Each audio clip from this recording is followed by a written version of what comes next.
Hockey Podcast.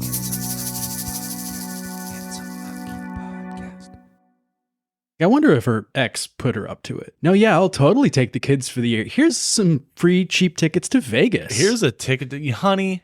You know, yeah, honey. I'll use that word. I still love you. So much that why don't you go to a place where you might disappear? Why don't you treat yourself? Like she ends up just being a fixture in a water fountain somewhere. She's the Heather Graham character from Hangover. They'll call it the mess de resistance. Speaking of messes, this is the Handsome Hockey Podcast, and I am your last week's Bushwood Hockey Club 35 plus MVP with my first ever ice hockey hat trick. And what that means for you is I carried a skull around the country last week taking pictures. So you'll get to see some of that loveliness on our social medias here. Sitting across from me is your angry manlet, Evan. We're going to kind of summarize the events unfolding in the NHL, semifinals, if you want to call it that. We have Rags and Cats going up right now, actually. That is Rangers-Panthers for the uninitiated. But we're going to talk about the series so far because it's probably going to go on a long time at this rate. I prefer Impact Kitties, but I just like kittens. Since they're in Miami, would they be like the hot kittens? They'll be like the feral beach cat. It's like a picture of their logo is a cat fanning itself with sweat dripping down its face. I think the franchise didn't move there. Like they were the Panthers. Yeah, the Panthers are an original expansion. So. Yeah, I think there is sort of like some sort of Florida-based large cat. Yeah, there is a Florida Panther. It is a real thing. Their logo has sucked ever since they got rid of the Impact Kitty, though. That original logo is so good. I remember I had a t-shirt that was a hand-me-down from one of my cousins. Shout out to Dan and Eric back in the day. And I didn't even really, I think that t-shirt helped spur me to be a bit of a hockey fan because it was like, what is this awesome logo? It's just like snarling at you with claws out. This series has raised a number of questions. One, like, how do the Rangers keep surviving? Yeah, they are kind of this like creaky wagon of success.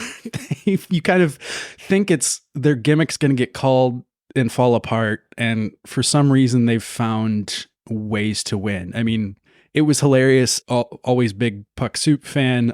Ryan Lambert was talking about how like Barclay Goodrow has been non-existent in the series. And then like, I think the day after he said that, Goodrow goes psycho. Yeah. Goodrow is having like the week of his life this series. He's doing what he does in like the fantasy playoffs. It's like, oh, you haven't done shit all year, but now you have 8 hits and 2 goals. What? I think this series is also showing us that Jacob Trouba is the worst captain in the NHL.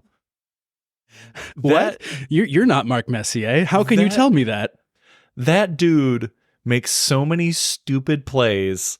Trying to get himself in trouble. Trying to kill people. But also like just the like gooniest stupidity. He lost his stick and tackled a guy.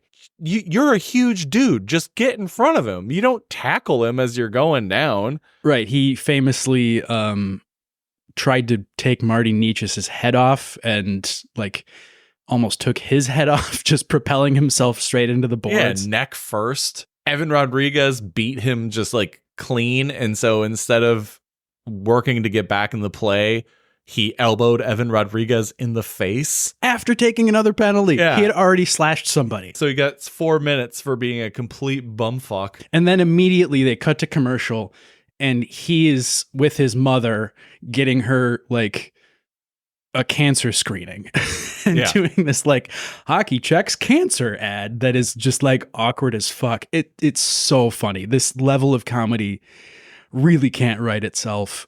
Then he then took a later penalty, and like they're totally lucky to be leading in this series just based off the fact that the ice has been tilted Florida's way for most of it. But Jacob Trouba's impact on this series has not positively impacted their ability to win this series in any way, shape, or form. I mean, he's made some defensive plays, but there have also been some kind of better explainers by our good friends at The Athletic, basically saying, yeah, he's getting his ass exposed repeatedly. And it's not necessarily that he's in the wrong place at the wrong time. He's either just like turning the fucking puck over because everyone knows he's not very good with the puck. And he's like trying to play the body and taking himself out of the play. Both of those things have cost the Rangers goals in a playoff series that, you know. I mean, he does have one singular, I think, like, fuck you goal all by himself. Not in this series. No, I think it was against Carolina. Yeah. It's basically the magic of Barclay Goodrow and Igor Shesterkin, and I will say Vincent Trocheck turning on a Conn Smythe type performance. Yeah, I mean, him and Zibanejad and Panarin have all been kind of getting close. Like, Zibanejad doesn't have a whole lot of points in this series or the series prior so far, but like, it's not like he's been absent. He just hasn't, like, people have been really like closing him out really hard. Panarin has mostly seemed like his usual self, but yeah, Vincent Trocheck just seems like he has elevated when they have needed him to. And it's kind of funny because it's coming against like all teams he's played for. Exactly. And then finally, Alexis Lafreniere seems like a real player all of a sudden. Yeah, he's definitely turned it on with an absolute highlight reel goal in the last game and a pretty consistent scoring clip in the playoffs after being a little absentee in the regular season, to contrast with Capo Caco, who is like in and out of the lineup if they want Matt Repke to play or not, which is like, that's a whole side discussion of itself, is the Matt Repke experience. Which honestly, I'm kind of over. Like, I get it, but whatever. What I think is interesting is that when you play him at home, when you have the capability to force last change, he does seem like he makes a difference out there. Just his physicality, the fact that that line just plays like a very straight ahead kind of dump and chase, hit you, wear you down, and then they can deploy him, the giant child he is, to just pummel whatever line they feel like. I think that has a bit of an effect. And also the crowd loves him. And so they just go ham anytime he does anything. It's like, Matt Rempe's on the ice. Oh shit.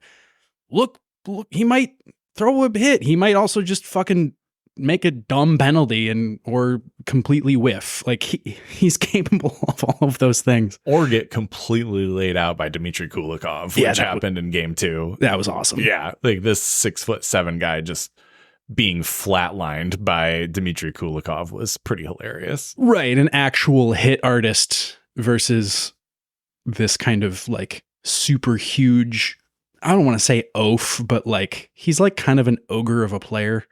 He's not awful, but he's not good. You can tell that he's still sort of out of his element because like, he wasn't a big hitter in juniors. Like, he was just huge. There's a place for him somewhere in the AHL, and that's probably where he'll wind up. I don't see the Matthew Rempe experience lasting quite as long as the Jimi Hendrix experience, which really wasn't around for very long. It was like 3 years. Yeah. Rempe train is probably not going to be around much longer either. On the other side of the country, we've got the Oilers and the Stars, and my greatest joy, not my greatest joy, but one of my greatest joys in this podcast is the continued sorrow of the nation of Canada because none of its teams can win a Stanley Cup. Yeah, and it really looked like the Stars kind of found their element in this last game last night, and it's just going to ice them out from here on out. I mean, it was really a tale of two games, and that Edmonton came out swinging huge, and Connor McDavid looked like he had drinking Nuka-Cola or something. Like found that Connor McDavid gear. But that only lasted through the first period. Yeah, I checked my phone and it was 2-0. Yeah. I was like, oh, wow, Edmonton came out swinging. And then I was busy like running errands and cooking dinner and whatnot. And I checked my phone again and it was over and it was 5-3. And I was like, oh, shit. All right. That second period was bonkers.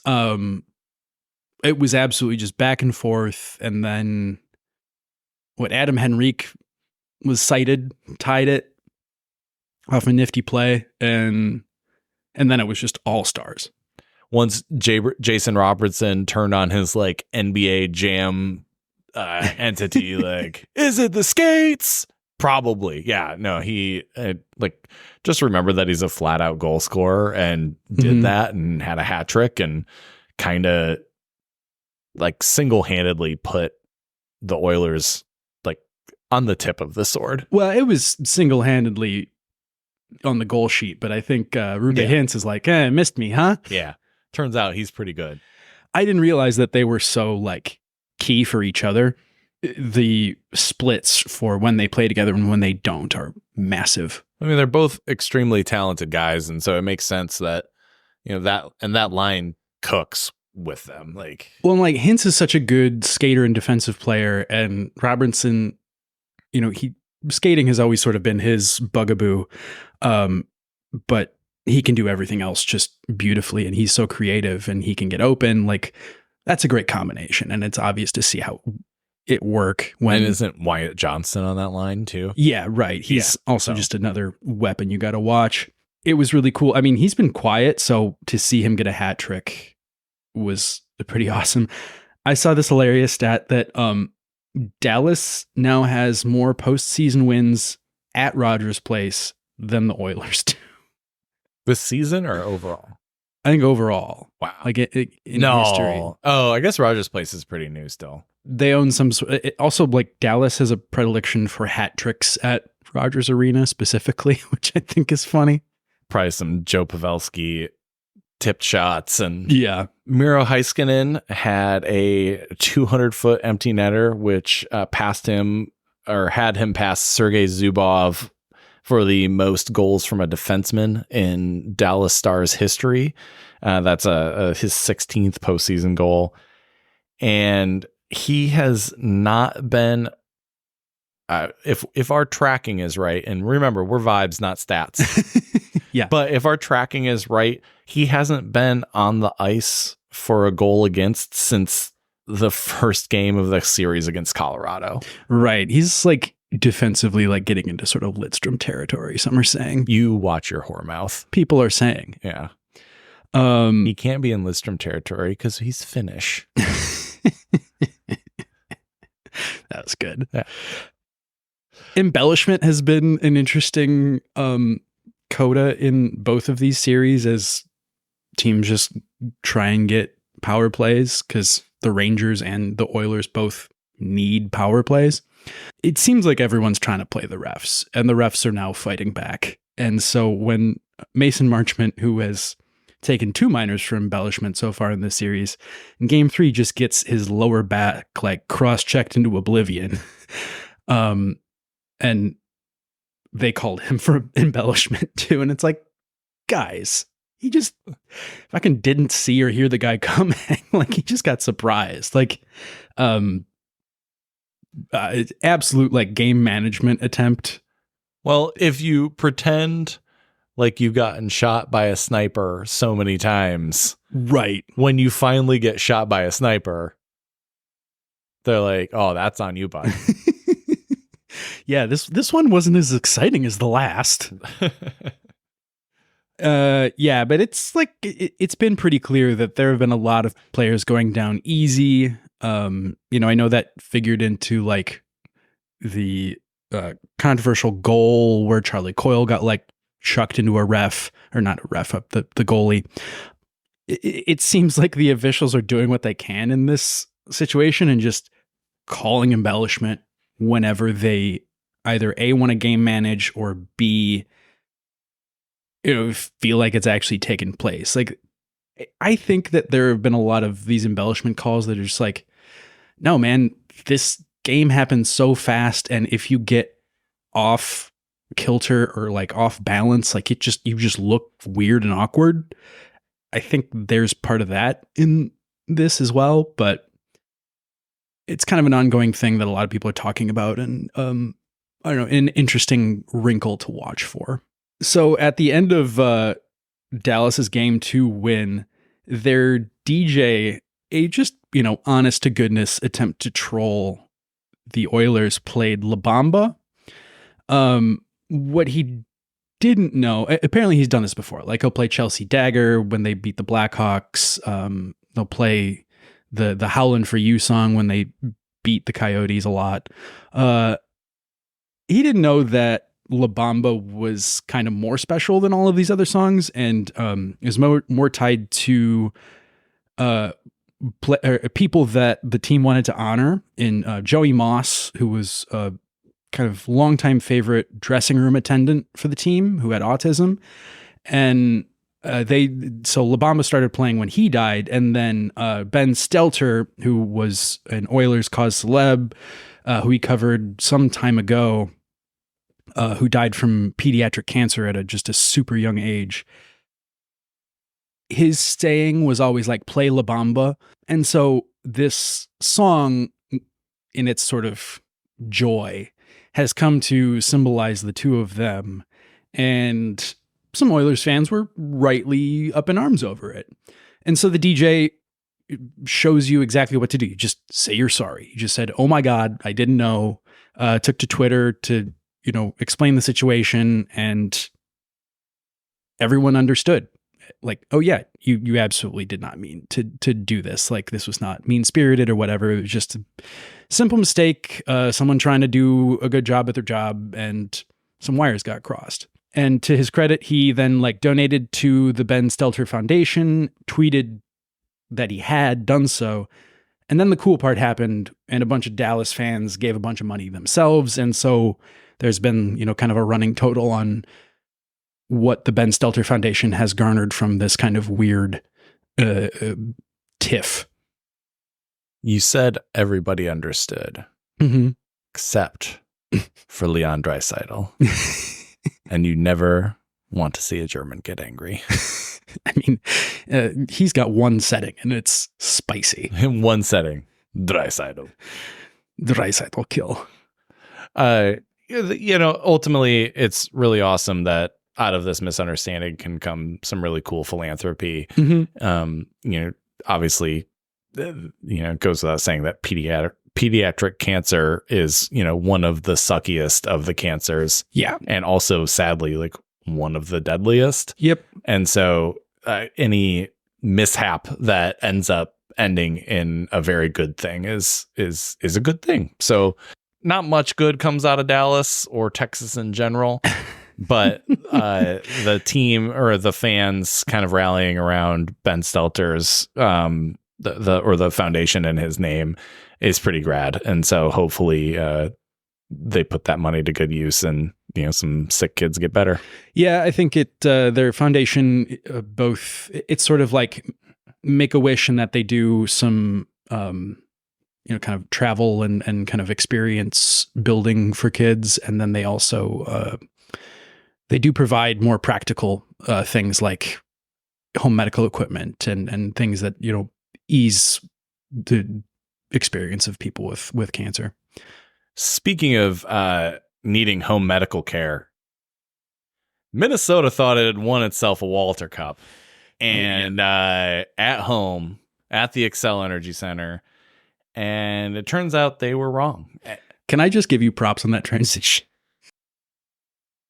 That was amazing. There was a lot of ways I could have gone with it, but I'm pretty happy with that one. Yeah, that was good. Yeah, it was a truly insane finish in Game 4 of the Walter Cup final. And you got to feel for Minnesota because they're also currently getting their hearts ripped out of them in the NBA as the T-Wolves get kind of demolished by Dallas. And there was like a crucial call that really didn't go the Timberwolves' way one game, and it was just like, well, there goes the series. All right. This one, Minnesota looked like they had scored a pretty gritty goal to win the series. There was player drives to the net, and then the rebound kind of pops out, goes in the net. The players clear the benches, start celebrating, go wild, throw shit everywhere. Refs huddle. It turns out, and like they made the kind of correct-ish call, or they seemed to figure it out, and then I think they went to review and then confirmed it. And it was almost sort of like this crazy court atmosphere.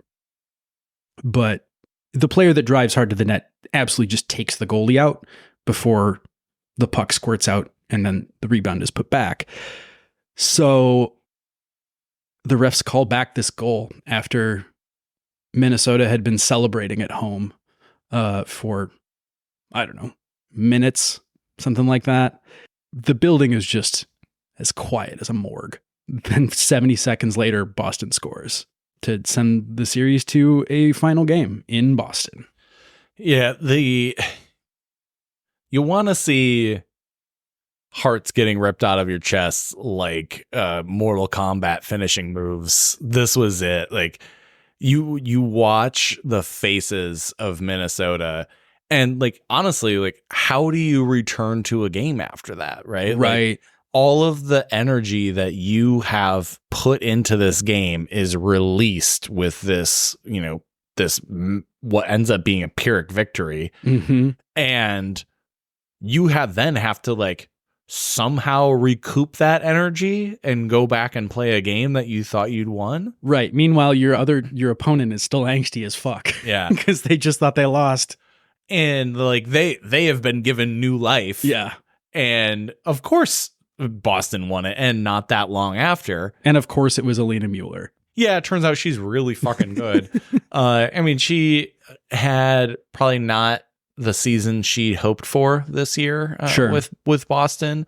I think a number of the Boston players probably didn't have the season they thought they would.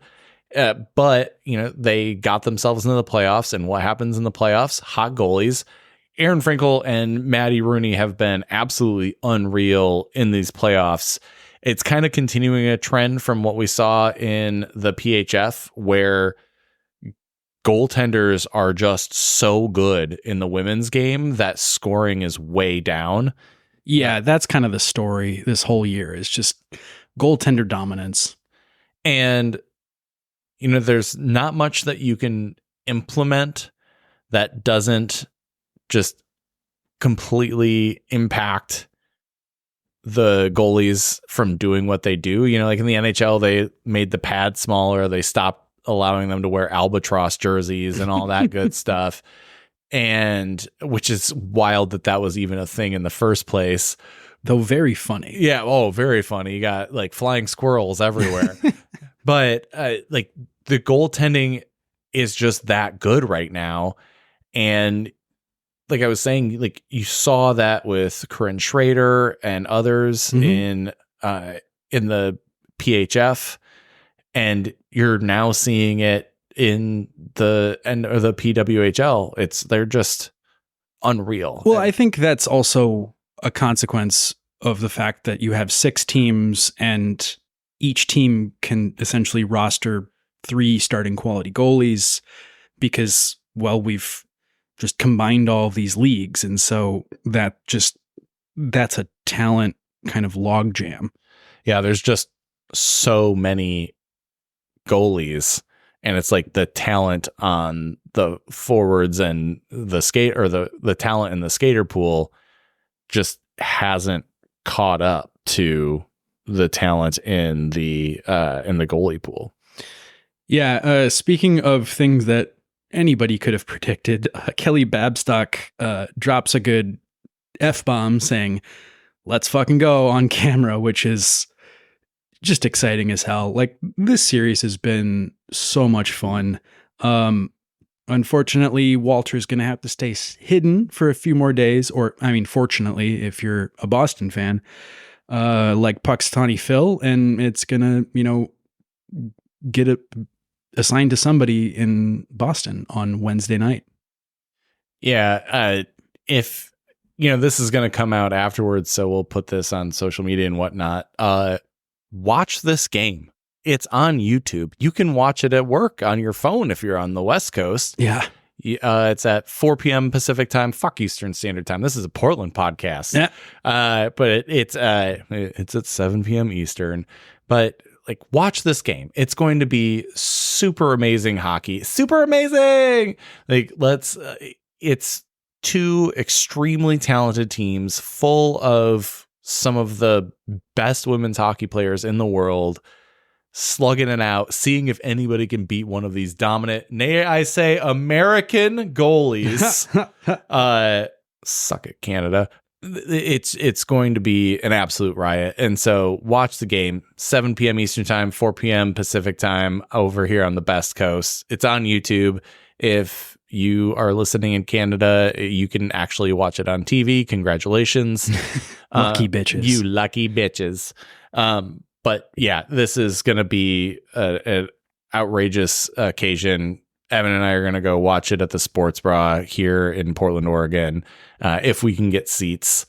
And it's just going to be a fucking riot. So go watch yourself some women's hockey. It's going to be one of the biggest hockey events of the year. All right. We got another Rangers goal. Oh, that is a slick goal. An Adam Fox kind of slap pass poked out of the air by Lafreniere. Look at that boy go. Lafreniere. Like Ranier and Kanye. Speaking of looking at boys go, the coaching carousel has started in earnest in the NHL. We talked last episode about how the NHL is now more active in firing coaches than even like the Premier League. Oh yeah, that's great. Like what Lindy Ruff is like the 25th most tenured coach in the NFL or NHL now, and he just got hired. Yeah. Also just hired Sheldon Keefe. I think we actually speculated about this last episode that he would go to New Jersey. And he did. Dan Bylsma just got hired by Seattle, famously of winning cups in Pittsburgh and melting down in Vancouver. And then it's not an awful hire. It's not a very exciting or interesting. Bylsma had been winning a lot of hockey games in the AHL. So it's kind of like okay, you've probably proven yourself again. Come on back up to the big boys. Mm-hmm. And like the fact that they had Hackstall the first place was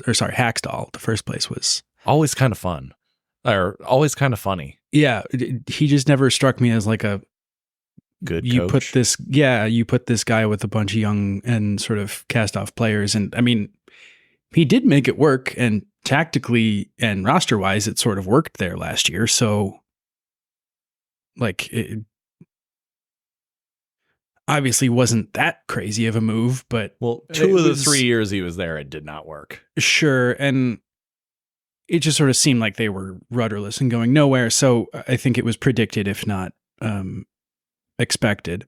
And you watched a significant regression, especially from their stars. Like Maddie Beniers had a very Maddie Beniers year. Tell me about it, Jake. Shut up. You made the fucking playoffs. Shut up. Yeah, and he actually sort of turned it on right at the end, which was very fucking convenient. And then we got Scott Arniel to Winnipeg. What do you feel about that? It's kind of he was hired before Rick Bowness. He had applied for the head coaching gig, and they hired him as an assistant coach. And even at the time, after they announced that Rick Bowness had been hired, it seemed like it was probably a succession line, because there was no expectation that Bowness would be there, that Bones would be there for a decade plus or whatever, and then the health issues that his wife had this year, Bonus retired, and it made a lot of sense for Arniel to be kind of plugged in. I think I saw he's gone 10-5-2 in his 17 games filling in for Rick Bowness. Okay. That's right. Knows the players, knows the team. And so, there's probably a good chance that this works out pretty well for Winnipeg. Yeah. If you have a succession plan, like it's probably best to execute it when times are good, when there's like, you have an advantage, like looking at you, Ruth Bader Ginsburg. Just needed a few more years, but I mean, Sotomayor, yeah, she'll be smart about it. She fucking better be. I'm gonna jump to go for Mike Yao. The Canucks decided to part ways with assistant coach Mike Yao. Part ways is probably not the right phrasing there. It's probably more like a mutual separation thing. Yeah, it sounds like they offered him an extension, but he wanted to go and do other things. What those things are, yet to be seen. Might be on the farm with Mr. Sutter. Or he might be on the snake farm with our boy. Yeah. Where are you headed, buddy? Well, like there's this snake farm in Missouri where apparently the goaltenders are really good. And if I'm ever going to be a good coach again, well, I need a Robin Lehner. I need a Robin Lehner, and I need to know how to wrangle asps. In one of the seriously ridiculous moves, I'm sure there's some understanding, and it hasn't come out yet, but why Don Waddell? Don Waddle. I think it's Waddell. I think it's Waddell. Yeah, Don Waddell. Why the hell? Why the Waddell? Why the hell? I'm going to run this joke into the ground. Would you move from Carolina to Columbus? First off, Raleigh's kind of nice. Like, you're close to the ocean, etc. Columbus is a pit. It smells like feet. You do say this as a Michigan grad, but Columbus sucks. Yeah. I did look into this, and I think I see why. They gave him all the keys to every part of the castle. He is president, general manager. Yeah, president of hockey ops and the GM. Right. It's going to be his show. Like that's the only way that Columbus can kind of appeal to people. And also, it sounds like Carolina also had other people that like on staff that they sort of had in waiting that were just quality compatriots. And I think when it comes out, I bet Columbus will have paid more because Carolina is notoriously a bit fickle. Of a, what's that? Fickle? No, I would say they are just not stingy, but like they're like a Midwestern mom. They like, they're cap hesitant. Right. They keep like really interesting looking, or like nice sized boxes around because they know they'll be useful later. There are also a lot of RFAs and UFAs in Carolina that need to be signed, and they do have a decent amount of cap space, but not a lot. Yeah, like what the hell do they do with Jesperi Kotkaniemi? Like he's out there for tons more years at a lot of money. I don't think a buyout makes sense. It sounds like they like him and want to keep him around and maybe, use him on the roster for once consistently. Well, I think there's going to be space for him. Right. And he's also, that's the big thing. He's also still super young and like a year older. They're just paying him an egregious amount of money and like good for him. It's the term is what I think I would have issue with. It's like, it was like 8 years. He's making $4.8 million. Like that's a decent chunk of money, but not unreal. If he's on your third or second line or a big piece on your third line, it makes sense. But he's not doing that. It makes sense if you play him. It doesn't make sense if you don't play him. And I mean, like, he was in and out of the lineup all year. I don't know if he's even gotten a cup of coffee in the playoffs yet. Players that are either UFAs or RFAs on Carolina this year. Maxime Comtois, Jack Drury, Seth Jarvis, Marty Natchez, Ryan Suzuki, Jake Gensel, Jordan Martinuk, Stefan Nozen, Toivo Teravainen. Keep all of those in I was walking that dog too fast. It's also Tavo. Yeah, Tavo. But I only know that because he was a Chicago player. Yeah, player. We've also got Dylan Coughlin, Jalen Chatfield, Anthony D'Angelo. Well, he's not coming back. I mean, they kind of like him. Brett Pesce and Brady Shea. Yeah. All needing to be resigned. This is going to be... And they have $27 million in cap space. This is going to be a huge proof in the pudding for how they do things. Because, yeah, they're an effective small market team. They do an amazing job of putting such a consistent product on the ice. And, you know, that's part of why they re-signed Rod Brindamar and his staff. If they're a gay bar, it would be Rod and staff for big money contract extension that we've all been expecting. It was kind of like, well, like when a coach is as good as Rod the Bod is, you either have to re-sign him or you have to like kind of treat him like a player and trade him. And so there were people thinking that, oh, maybe he would go to another team for, you know, an asset or something. Yeah. He's one of the few coaches in the NHL that are just like a total and complete coach. You know, he gets buy-in from everybody. He's both like feared and liked and respected.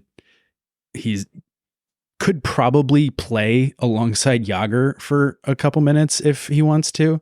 Like, the dude is in such amazing shape. That's why he's always been a workout warrior. That's why he got the name. Yeah, I don't know. I have such respect for him. What is his... I'm going to look up his deal. 1 sec. Oh, yeah, go for it.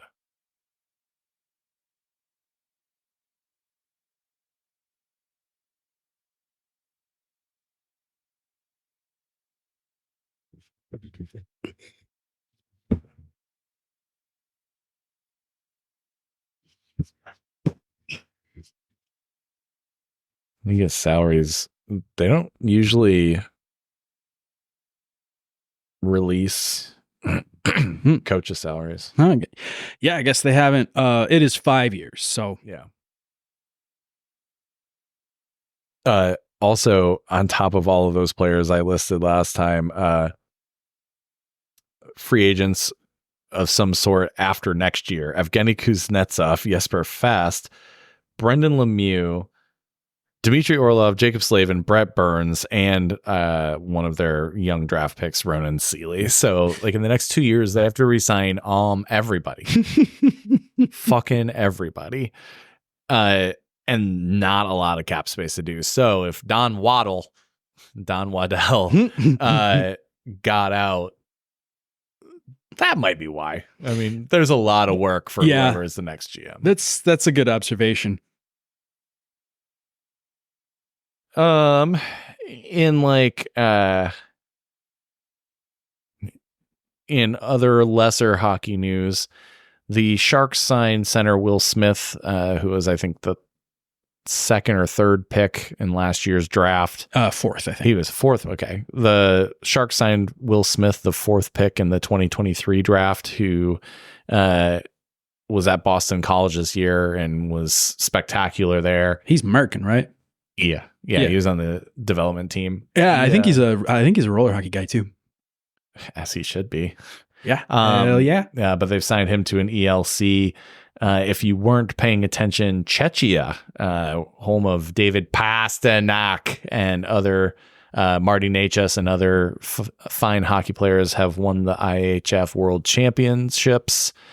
They had a really good video of drinking out of the cup, and really enjoying it. And the Czechs love their beer. Yeah. Including the original Budweiser, Budvar. We don't know exactly what they were drinking, but they looked like they were having a grand old time. Go ahead and take this next one. I want to know why you didn't give me time to give a getting jiggy with it for Will Smith to the Sharks. Because I said na na na na na na na. Ah, there you go. Speaking of things we in like temporary sort of like enjoy the novelty of, but also never want to see again. Sportsnet filmed a CHL fight, so i.e. like children not being paid, with a live on-rink skated in camera by a person. So that like there's the refs circling, and then like this live feed camera comes out, and it besides when they had teachers like grasp for cash at center ice on a giant blanket, hockey has never felt so Hunger Gamesy. It's kind of crazy. And I don't know, was it kind of cool? Like it felt like a video game, or some of the video games where they like drop you down to fighter level to fight. Oh, it's like a PUBG or Fortnite sort of experience. No, I mean like NHL games. Oh, okay, gotcha. Yeah, it's weird. It's kind of Big Brothery in a way. Oh, yeah. It's almost weirder than like if you could cut to like GoPros in their helmets, which is like that's probably also way too graphic in most circumstances. Yeah, all of that is muted. Knowing hockey players, they just play the Fallout like "Please Stand By" music. Wow. Okie dokie.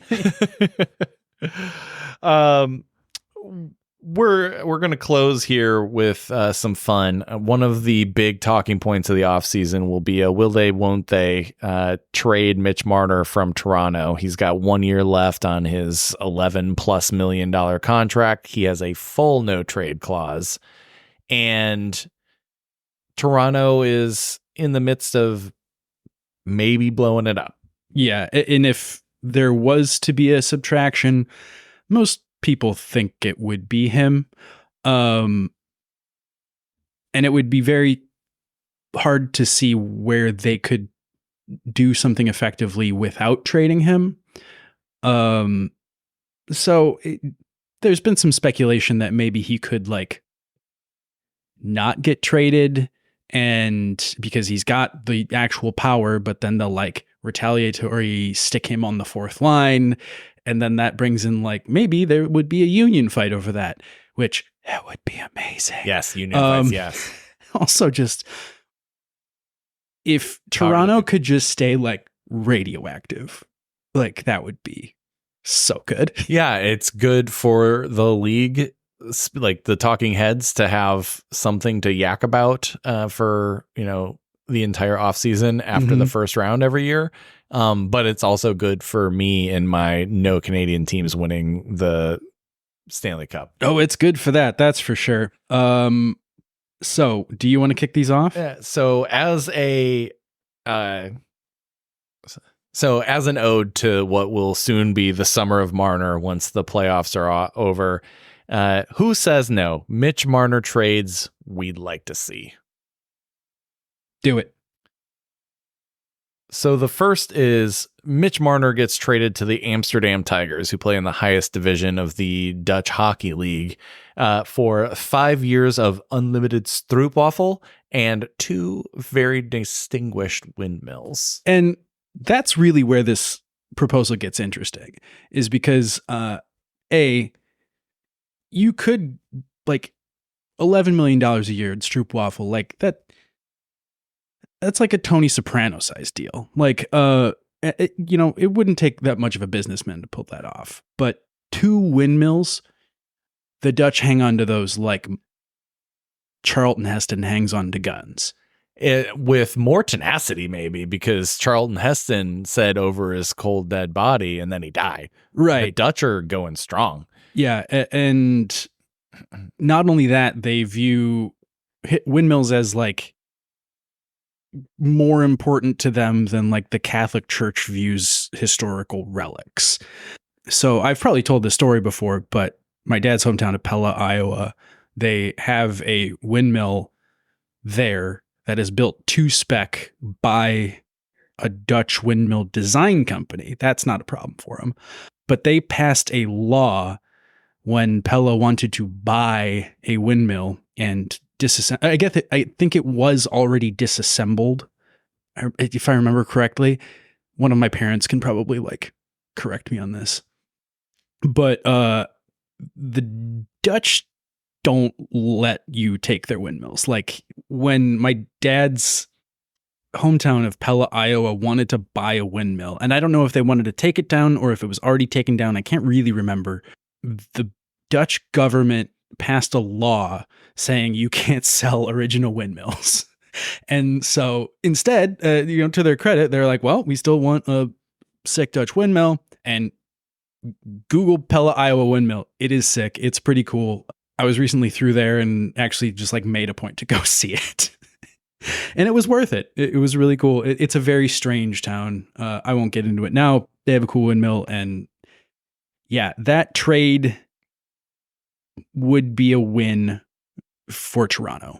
The next trade that we'd like to see is a 3-team trade. Ooh, we like a good threesome. Mitch Marner and the rights to Matt Murray are sent to the European Union. I mean, like, does he come with instructions on how to fix them? No, sorry, those are not included. Okay. That's a document that's conveniently left behind. That's if the EU is a hard negotiator.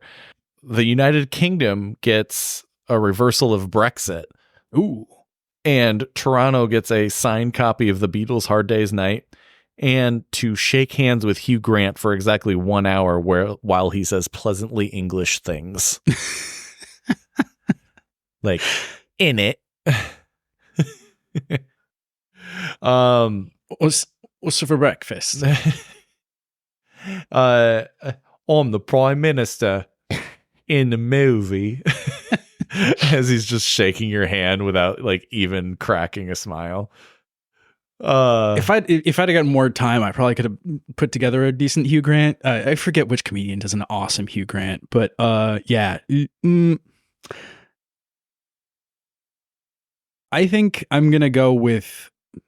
I'm gonna start this again. I think I'm gonna go with keeping Mitch Marner and Matt Murray. I think the EU has enough problems as it is, and it doesn't need these two freeloaders. Okay, so you say no on this one. Yeah, I say no. Even like Brexit sucks, but like trading Brexit for Mitch Marner and Matt Murray is just like that's you're trading the same problems for the same problems. They're all broken. Yeah. A signed copy of Hard Day's Night. Like, I'm a guy who listens to the music. I don't like collect collectibles. What if Brad Treliving is a huge Beatles fan? Then I'm looking at the album artwork for our last episode mostly, but the Hugh Grant is like, that's the wild card for me. Like, are you getting like plucky on-screen Hugh Grant, or are you getting like the kind of gross broken actor Hugh Grant, like dour, like sorrowpuss, right? Are you getting Hugh Grant as like Guy Ritchie Hugh Grant, or are you getting like the real guy? Are you getting a character, or are you getting the real person? Is it Hugh Grant in Notting Hill? Or is it Hugh Grant at a bar at 3 a.m. on a Tuesday night? Because I mean, Hugh Grant in like Love Actually, like that's S tier. Like that's I might actually take that if I'm Toronto, if you get Hugh Grant in Love Actually. But like Hugh Grant, like getting caught getting it from a hooker in a car, like no, I don't. I think I'm saying no to that one. That is, he's a true wild card. Yeah. Our next is Mitch Marner with salary retained for Seth Jones, and A hockey trade. A hockey trade. Does it still count as a hockey trade if one person has salary retained? I think so when you overpaid him to the extent that they overpaid Mitch Marner. And I mean, Seth Jones is overpaid. He's mostly overpaid for sure. My issues with Seth Jones are well documented here on the podcast, although we haven't talked about him much lately. He's a pretty good hockey player for a member of the alt-right. You get a lot of baggage there, and you get like this just kind of like crazy amount of like poo-poo that comes with it. And you also have to like somehow trade for his brother. Yeah. Who's probably not an NHL caliber defenseman. They're like the mafia, and that they have to come together. No, actually, I think he got traded to Edmonton. So yeah, Seth Jones is like, he's somewhat productive. He can be interesting to watch. He might be useful if they can build that team up around him and make him less of a boat anchor, because he has a lot of offensive ability. He's just overpaid and not awesome defensively, which is sort of the opposite of Mitch Marner. But yeah, I mean, to Seth Jones's credit, his middle name is Alex, so the alt-right stuff is just like baked in. It's right in the bread and butter there. It's Seth Conspiracy Theory Jones. Mm-hmm. Next trade is another 3-team trade, which is Detroit gets Mitch Marner and Connor McDavid. Ooh, going for the fences. Edmonton gets Ben Sherratt, Ville Husso, and the rights to Jason Spezza and Mark Giordano. And a pizza, maybe? And maybe. But Ken Holland ends up waiving Ben Sherratt because Ben Sherratt is not old enough to play, to be part of a trade. Because Ben Sherratt is not old enough to be part of a Ken Holland trade. Toronto gets Leon Draisaitl and Joe Veleno in the deal, which I think, that's honestly, it's a fair trade for everybody. Every team gets better. Edmonton gets a goalie they desperately need in the definitely not at all broken Ville Husso. Jason Spezza, could come out of retirement at any moment. Mark Giordano, he's still got a couple of good years left in him. He could retire at any moment. And Ben Sherratt, gets to go into free agency again and probably not get nearly as much money as Steve Yzerman paid for him, but he's getting paid anyway, so it doesn't matter. But what does Ken Holland like more than old guys that are good in the room? Nothing, actually. Yeah. Yeah, like minted peas. That's about it. And I threw in Mitch Marner traded for the rights to Phil Kessel, who still, as of this date, 5/28/24, year of our Lord, has not retired, and a hot dog, perhaps the one encased in acrylic in a museum somewhere. See, the fake hot dog makes me think that Toronto says no. You give me 3 real hot dogs, and I think Toronto might be in. I mean, Phil might veto that trade, despite the fact that he's not on a team, so like he can't veto shit. No, I think or is the Canucks, I mean, they have him till the end of the year, but the Canucks do? Yeah. Oh, that's right. You give me 3 like really good hot dogs. So when I was in Portugal, they do their hot dogs with like matchstick fried potatoes, ooh, bacon, onions, and then ketchup and mustard. Uh-huh. It's a very solid hot dog. On the odd side though, they do all of their hot dogs come in jars. Ooh, which it makes them a little funky. If I'm being honest, like the hot dog itself was excellent, but like you could tell like the package of the hot dog with everything was excellent, but the hot dog itself, I was like, this has been sitting in water. Huh. That's a bummer. I mean, you always sort of like maligned them, but I really liked the Grains of Wrath place and those hot dogs. Like you get 3 solid weird hot dogs.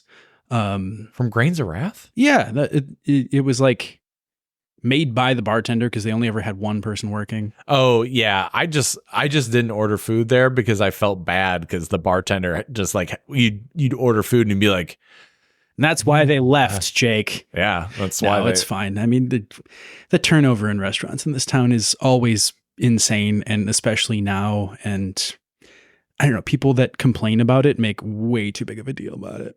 But in the end, it doesn't even matter.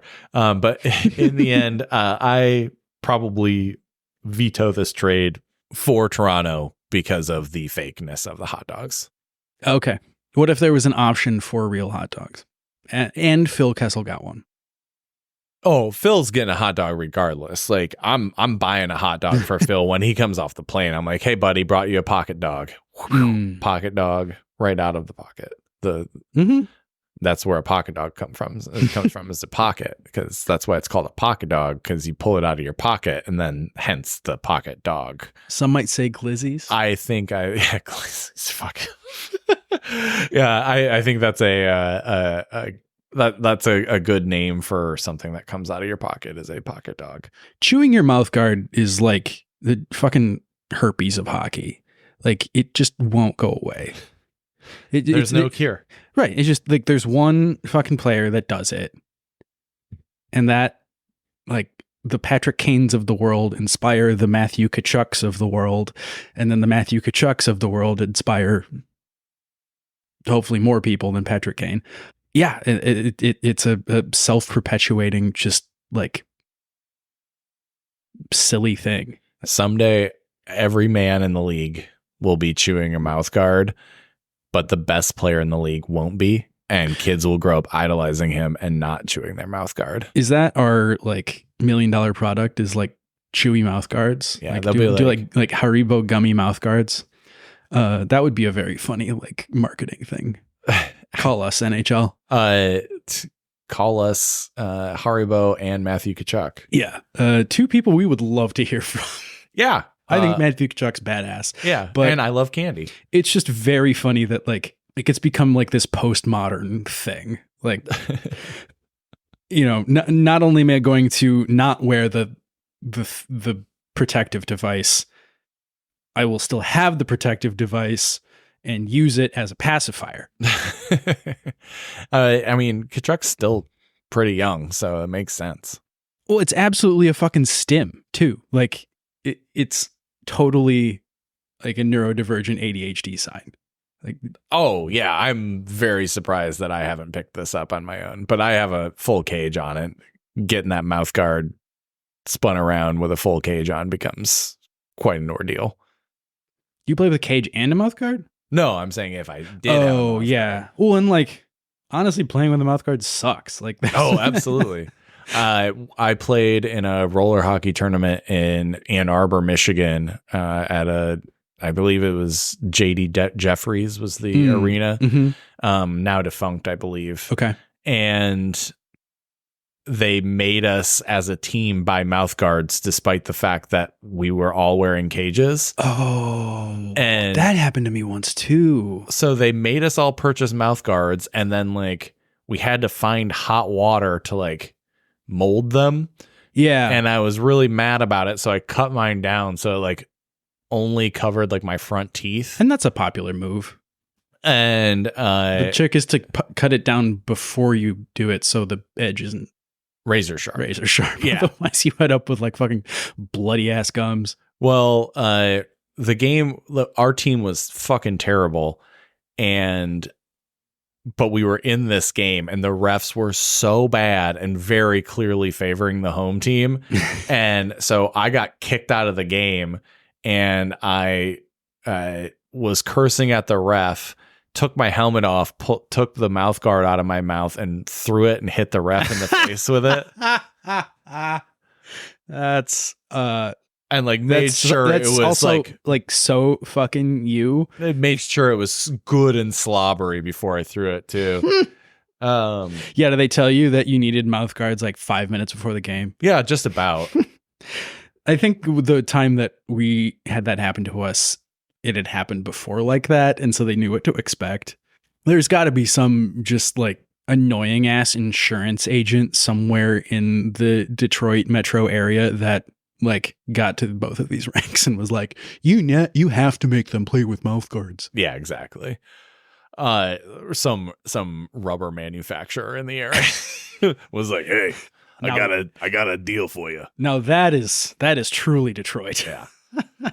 All right, everybody. Thank you so much for listening. Look at us, 2 weeks off instead of 8 weeks off or 10 weeks off. Hey, look at us go. We're a machine, a well-oiled machine that works twice a week or every 2 weeks, bi-weekly. That's sort of like Phil Kessel. Yeah, Thank you so much for listening. You can find us all over the internet. handsomehockey.com is the website. Handsome Hockey Podcast on Instagram, where you get to see Evan's fantastic artwork. Handsome Hockey on Threads, at Handsome Hockey on X.